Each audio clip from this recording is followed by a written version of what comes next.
everybody. Marcus Carlton and Brandon Reed here. Welcome to a very special playoff edition of Prep Football tonight. It's been on a little bit of a hiatus, but we've brought it back in style. Playoffs? What's that? Playoffs? But yeah, we try to do first here a lot on Tubetown. We're going to accomplish several more of those this year. Just following Westside all year is such a great story, and the folks out there love the coverage on Tubetown. So we're going to get a first, covering playoffs for the first time here on Tubetown this year, and as Westside looking for their first home playoff win ever. Yeah, not only that, we had a lot of firsts this year. It was our first time to focus in solely on one team and follow one team all the way through the season. We chose Westside this year, and we're looking like geniuses right now because not only did they have a really good year, they got their first conference title in school history, and now they're hosting a playoff game, looking for that first playoff win in school history. Out of the season of first, what's something big that stuck out to you? Well, I want to back up to the very first game that we did at Westside. It was our first game covering a game at Centennial Bank Stadium, and that's where Westside kicked off the season. So, great game there. It didn't turn out to be the way we thought it was because of the shootout they had the year prior.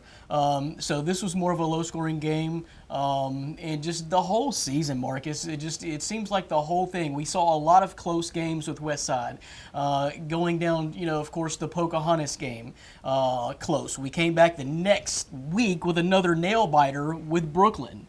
A game against Cave City, which I thought Westside was not looking too good at halftime.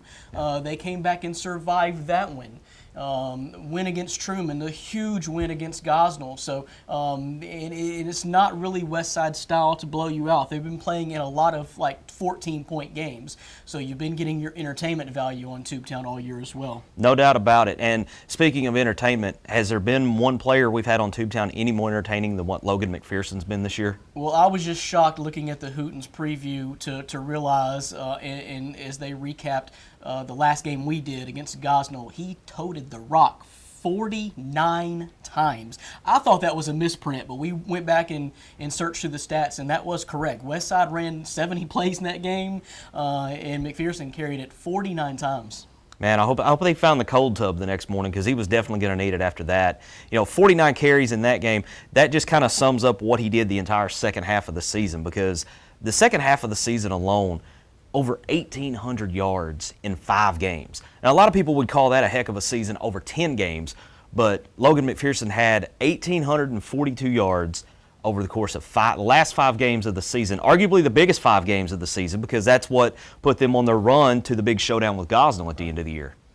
And I think he is listed right now as 5th in rushing in the state. Is that correct? Yeah, 5th in the state among all classifications and 1st in 4A, averaging about 205 yards a game. He's also got 20 touchdowns on the year. 20. Right. I mean, that's amazing. Well, he went through like a 3 or 4 game stretch when he had about a dozen. Yeah. In just like 2 or 3 games, 4 touchdown performance, a 5 touchdown performance, followed by a 4 touchdown performance. It was complete and steady throughout the whole year. And I haven't really spoke with Coach Engel. Maybe you have, about what colleges may be looking at this kid, but we need to get some more looks at this kid because, as I was saying to you just a minute ago off air, you do not run through 4A competition if you do not have some serious skills and serious skill set. So need to be someone in this area looking at this kid very seriously. No doubt about it. I have no doubts that he can play at the next level, whether that be small college or 1AA or 1A even.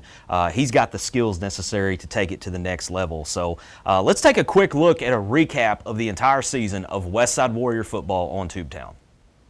20 years since they have beaten this team, and it couldn't come on a sweeter night for these seniors. Senior night, final game of the regular season, a conference championship, a first-round pass in the playoffs, and here they are here in rural Craighead County, these Westside Warriors, once just a program in shambles, not winning games, not even being in ball games, and here they are, conference champions. Historic. One word that sums up the 2019 football season for the Westside Warriors. There have been other opportunities in other years to capture the first ever conference title for the Warriors, but somehow, some way, the opportunity at a championship found a way to elude Westside football. Coming into the 2019 season, players and coaches both felt that change was coming. I didn't really know how we were going to be this year. Well, we just needed to really work hard this year. We didn't have the same players we had last year. We lost a few players, so I didn't really know about it. We knew we had guys returning. We knew our defense was pretty much returning from last year. Obviously, losing Hunter Scott and David Fowler, and Tyler Porter off the offensive line. Them guys are hard to replace. So we didn't really know how we was going to do it. The mindset coming in was, man, we've got the pieces to make a run here. Just restarting everything. I mean, I didn't think much of it since it was like senior year. I mean, you're just wanting to go out there and play and do your best. As early as week 0, flashbacks of "Here we go again" begin to surface as Logan McPherson and River Engel were both injured in the season opener against Greene County Tech. Yeah, it was, man, it's kind of scary that game. You know, Logan's injury was a pretty serious injury. It's probably one of the worst concussions that I've had to deal with since I've been in coaching. Very, really scary moment for him. I was really worried about him, and obviously River goes down with his shoulder injury. However, it didn't take all day to find a new weapon in the backfield. Yeah, I mean, that's great. Tyler being a junior, so we got one more year with him. He stepped up big time for us in 3 games that Logan was out and down, and then the other guys filled in Tyler's spot to really help us out there. So I mean, it was enormous for us to have Tyler step up and do the things he done over really the course of the season. Tyler's just a really unselfish kid. He don't care about the stats. He just wants to win. After hanging on to defeat Tech, despite the injuries, the Warriors would pick up a non-conference win over Piggott without McPherson and with a very limited River Engel taking snaps at quarterback. However, the low point of the Warriors' season was about to punch hard, as the Warriors would drop 2 of their next 3 road games, at Hoxie, followed by a struggle win over Highland, and a heartbreaking loss at Pocahontas. The Westside. The Pocahontas game really kind of lit a fire under us. We kind of really felt like we had that one. Didn't get a chance to finish it out, just the circumstances that it was. And the kids were very frustrated that we didn't get that game. I really think that was a turning point in the season on how we focused during practice.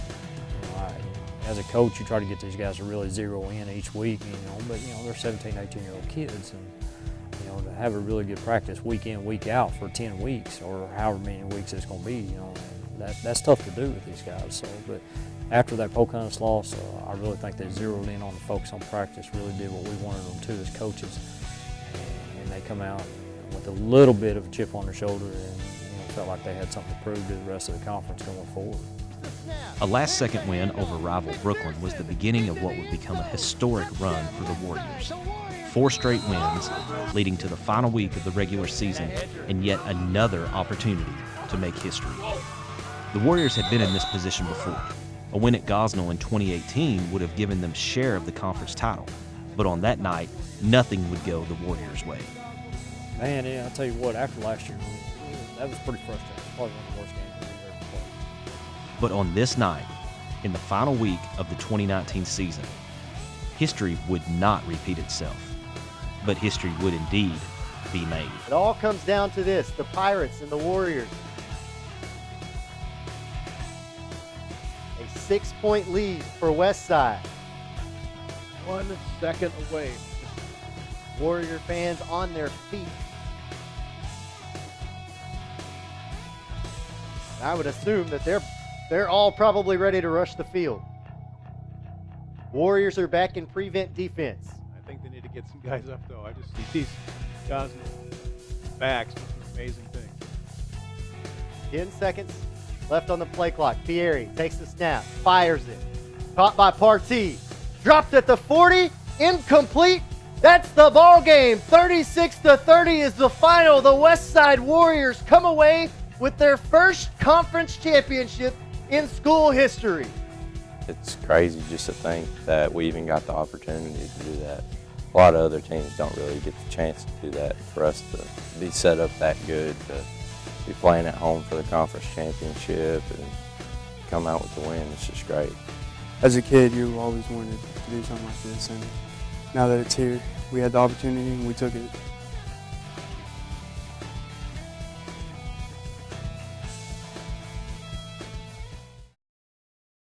And a great, memorable look back at the Westside Warrior Football Club season, leading them all the way to a bye in the first round of the playoff, which leads us to this week's Tubetown Game of the Week.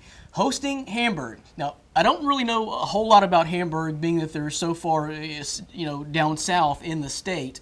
Just doing a little bit of research, so it seems like they're a little bit more of a, ball control style. They will pass it. Last week in the win against Prairie Grove, their quarterback Brett Rice completed 14 of 20 passes for 153 yards, 2 touchdowns, and his main weapon seems to be Nick Bridges, or at least it was last week, as Nick Bridges was on the receiving end of those 2 touchdowns. So a little bit more ball controlled style. They're not going to score a ton of points on you, but they're not going to give up a ton of points either. So, they can go both ways on offense. They'll pass it, they'll run it. And I know you caught up with Coach Cossey to get a little bit more insight into who the Hamburg Lions are. Yeah, so earlier this week I was able to get a phone call interview with Coach Cossey, the Hamburg Lions. Appreciate him taking time to speak with me. And, he gave me some very interesting info in addition to what I'd found on my own. The big thing I found on my own, and the key word there being big, is the size of some of the offensive line and defensive line for Hamburg. They've got some grown men on the defensive front as well as on the offensive line. So it'll be interesting to see how Westside matches up with the size, because I think this is some of the biggest players Westside has faced this year. They had a couple of linemen that were listed at over 300 pounds. And, Westside has had some big guys that they faced this year, but I don't think they've had anybody that big. Also, the injury bug has been very unkind to Hamburg this year, as Coach Cossey will go into a little more depth on. But DJ Johnson, who is basically what Coach Cossey called the Logan McPherson of Hamburg's offense in that how many plays he gets. He has been bitten by the injury bug, may or may not play. He had, I believe it was a knee problem that he had earlier in the season, and they've had 3 or 4 other key players go down over the course of the season that play integral roles in offense and defense. So to get a little more insight on the Hamburg Lions, here's my interview with Coach Cossey. Joining me now is Coach Cecil Cossey of the Hamburg Lions. I'll get that right here. Coach, appreciate you taking time to talk with us. Absolutely. We look forward to the trip up there, and we've heard you guys do a great job broadcasting these games, and it's my pleasure. Appreciate it. Coach, in addition to you guys hanging on for the win the other night over Prairie Grove, kind of give us a little background on how you guys got to this point through your regular season. Well, really, this is a year that a lot of people across the state and even in our own town, to be honest, doubted what we would be able to do. This group of seniors had a really rough go of it in junior high and only won 1 game as 9th graders. So there's really been a lot of doubt kind of surrounding this group, and it's been a real joy to watch these guys grow and work their tails off through 3 off seasons, and really to have a great year considering the circumstances, especially after we lost our unquestioned leader and best player in DJ Johnson in our first conference game against DeWitt. Yeah, I have a couple friends from the Hamburg area, and I was talking with them, and they said you guys have been bitten pretty hard by the injury bug this year. Yeah, you'll see it. We call them the injured reserve. We've got 4 or 5 on crutches. And what's crazy about this season is every injury has been a starter. So we've got 4 or 5 starters, depending on the results we get back from a test later this week. We've got 4 or 5 starters on the sideline with crutches. But what that's allowed is really an opportunity for some of these other young men to step up. And, man, I couldn't be more proud of the guys that have stepped in that we weren't planning on starting earlier in the year and that have played some really good football. Well, Coach, for those of us, and I'm including myself in this, who are not real familiar with your team, give us, without giving anything away, give us a little bit of what we can expect Friday night when Hamburg takes the field. What are we going to see from the Lions? Well, what you'll definitely see is probably maybe a less talented team than came up there 2 years ago. But, man, our team this year has really built our reputation off of just being physically tough and really grinding. And, all of our games except one have been within 2 scores. So we've really had to grow some character this year on the field. And almost every game's been close. So we've played, a lot of meaningful fourth quarters, which really has allowed these young players to gain a lot of experience early. But we're really starting to pick it back up a little bit offensively. We lost several of our weapons early in the year, and our defensive front seven has been the strength really since early on in the year. We gave up 2 50-point games, and we switched our defensive scheme and swapped a few players around. And since then, we've been playing really good defensive football. Coach, you mentioned DJ Johnson earlier as one of your leaders of your team that went down early. You want to fill us in on some of those guys that you said had stepped up and kind of stepped into the spotlight and taken over when you had so many injuries earlier. Yeah, in the year. absolutely. And there's still a slight chance that DJ Johnson's going to be able to return. But he was basically 60-65% of our offense. Which is crazy because I believe McPherson is like 56% of y'all's. And yeah, that's about right. So imagine you guys having to replace McPherson at this point in the year, and we had to do that right as our conference season got underway. And on the very next drive, his backup went down with an injury. So we moved up a freshman. On his first drive, he went down with an injury. So it was really, it almost felt like we were snake bitten early in the year. But to get back to your question, Armad Taylor's really come in these last couple of games and played well at running back for us. Our quarterback's running the football a little bit more, Brett Rice. And we've really handed it off to the receivers more than we would like to, just trying to find any way we can to fill in that void that was left by DJ earlier in the year.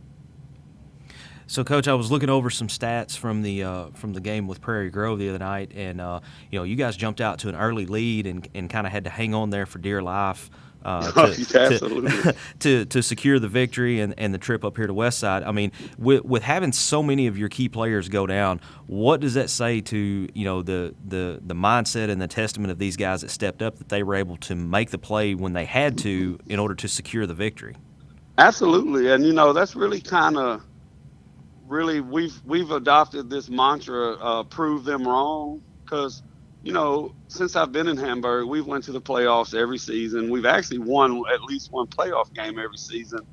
But all summer, all we got to listen to was people saying there's no way they'll make the playoffs. They'll be lucky if they win a conference game.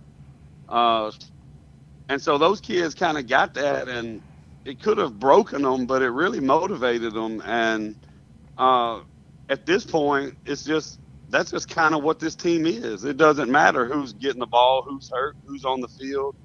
They're going to play the best of their ability. They're going to fight as a team.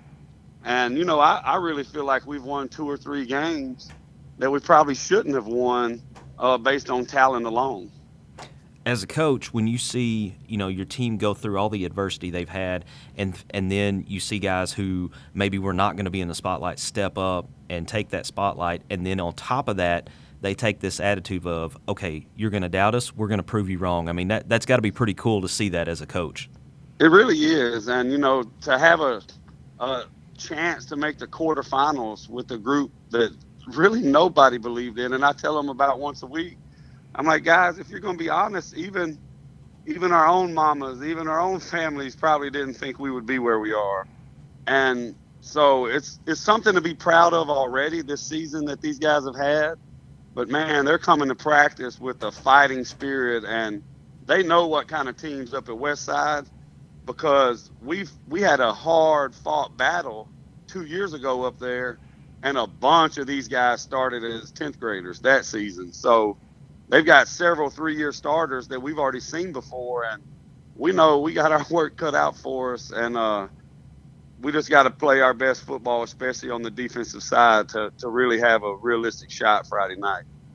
Coach, last question. I'll let you get out of here on this one.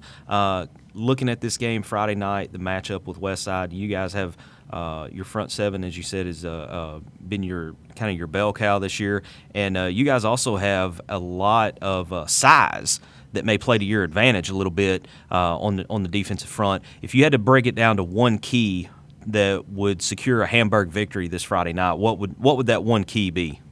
I really think it's kind of double-sided there. I think that offensively, we've got to score the football. we cannot have 3 and outs, and we've got to put up 28, 35 plus. And then defensively, we have got to win first and second down, because McPherson on 3rd and 4th and short, if you watch most of their big plays over the course of the year, they get teams really sucked down inside, everybody at the line of scrimmage, and then on 3rd or 4th and short, he breaks a 60-yarder for a touchdown. And, you know, once he gets in the open field, he knows what to do with it. So I would say offensively, we've got to score the ball. We can't just move it and get first downs. We've got to score touchdowns. And then defensively, we've got to win first and second down and put them into some 3rd and medium, 3rd and long situations, which really teams have struggled doing that this season against those guys. Coach Cecil Cossey and the Hamburg Lions come up to Westside Friday night to take on the Warriors in a second-round playoff matchup. Coach, hey, I appreciate you taking time to talk with us today. And you guys have safe travels coming up, and good luck Friday night. Absolutely. We sure appreciate that, and go Lions. Playoff coverage of Westside Warrior football on Tubetown is brought to you in part by Crow Plumbing, great clips of Jonesboro, Boyle Property Inspection, Temple Baptist Church, AIM Drone Services, and Lawrence County Family Clinic. Welcome back, everybody, to the special playoff edition of Prep Football tonight. And the little hand tells me it's almost time, Brandon. You know, I've been waiting so long for the opportunity for us to get to cover playoffs, because it's just an added element of excitement. Absolutely. There's just another layer to it. And, you know, what I'm looking for here tonight is, number one, I think Westside will get that first playoff win in school history. They also owe Hamburg from a defeat in the playoffs about 2 years ago. And also, one of the things you mentioned before that I'm looking forward to in this matchup is, one of the first things that we looked at when breaking down this matchup is we know what Westside does. Right. So we were looking at that defensive line, or who we project would start on that defensive line of Hamburg, to see how big them boys are. Because in my opinion, Gosnell's really had the best chance of punching Westside back this year, and it was a competitive game. But that's going to be the key to stopping Westside if you're Hamburg, and just see how much muscle and how much mass they have on that defensive front, because that is, bottom line, hands down, the key to stopping Westside. Well, I agree. And also, it also depends on, as Coach Cossey pointed out, you know, they had a couple players that were awaiting some test results to see if they were going to be physically cleared to play tonight. So if those players get to come back, including DJ Johnson, who is their main threat at running back, it gives Brett Rice a few more weapons in the arsenal to attack this Westside defense with. So a little bit of question marks there as to what Westside can expect to see from Hamburg's offense. So it's going to be interesting to see the personnel chess match, so to speak, between the two coaches. Well, and also, one last thing I wanted to mention is that we've talked about this all year long. For opposing teams going against Westside, it's going to be hard to determine which back is going to hit you in the mouth harder. We started off the season, and I really thought Tyler Ray was going to be the workhorse, and he is.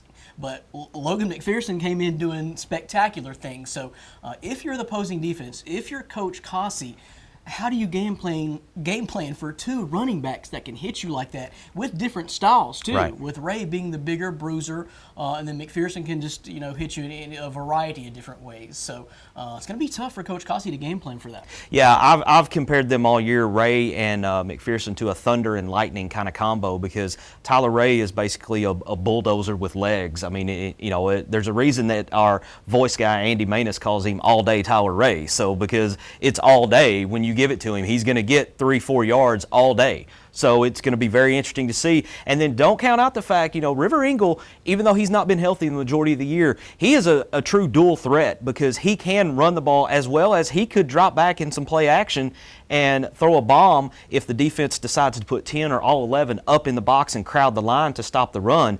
There's nothing saying Jaron Gardner couldn't slide out and, we see a bomb go down the field. We've seen it a few times this year, not very often, but every once in a while they'll reach into the bag of tricks and pull something out. Well, and I think we can go back to the Greene County Tech game, the very first game of this year for Westside, is that health concerns, particularly with Engel, may have led to McPherson getting so many carries throughout the course of this year. Yeah. And maybe that's the style we had to develop into because Coach Engel was protecting his son and quarterback in the game. And so maybe that game plan will work out. Maybe he's getting healthy. They've had a week off now. So, it's not going to be the option is going to be there if they need to pull out something else besides, the thunder and lightning combo, as you mentioned. Well, and this is also uncharted water for Westside. They've never been in the position to have the bye week. Some coaches will argue they would rather not have a bye week and keep things rolling, but at the same time, you can take that week off, get your players healthy from all the little nicks and dings that come along over the course of a 10-week season. So it's going to be interesting for me to watch and see how Westside responds right out of the gate coming off the off week when Hamburg played last week and may still kind of have their groove. So, tick tock, man, we're getting close. And before we get out of here, I've got to say a very heartfelt special thank you to our season-long sponsors, More Heating and Cooling, Max Garage, Ace Sports Signs, First National Bank, Denver's Refrigeration, and also playoff sponsors. We had several playoff sponsors step up here to make this possible because there are some restricted fees that go to the AAA in order to broadcast playoff games. And I want to say thank you to Crow Plumbing in Bono, Great Clips of Jonesboro, Boyle Property Inspections, Temple Baptist Church in Jonesboro, AIM Drone Services, and the Lawrence County Family Clinic in Walnut Ridge. Thank you guys so much. We can't do this without your support. And here we go, Brandon. It's time to kick off, man. Let's do it. Let's go. It's playoff football here on Tubetown.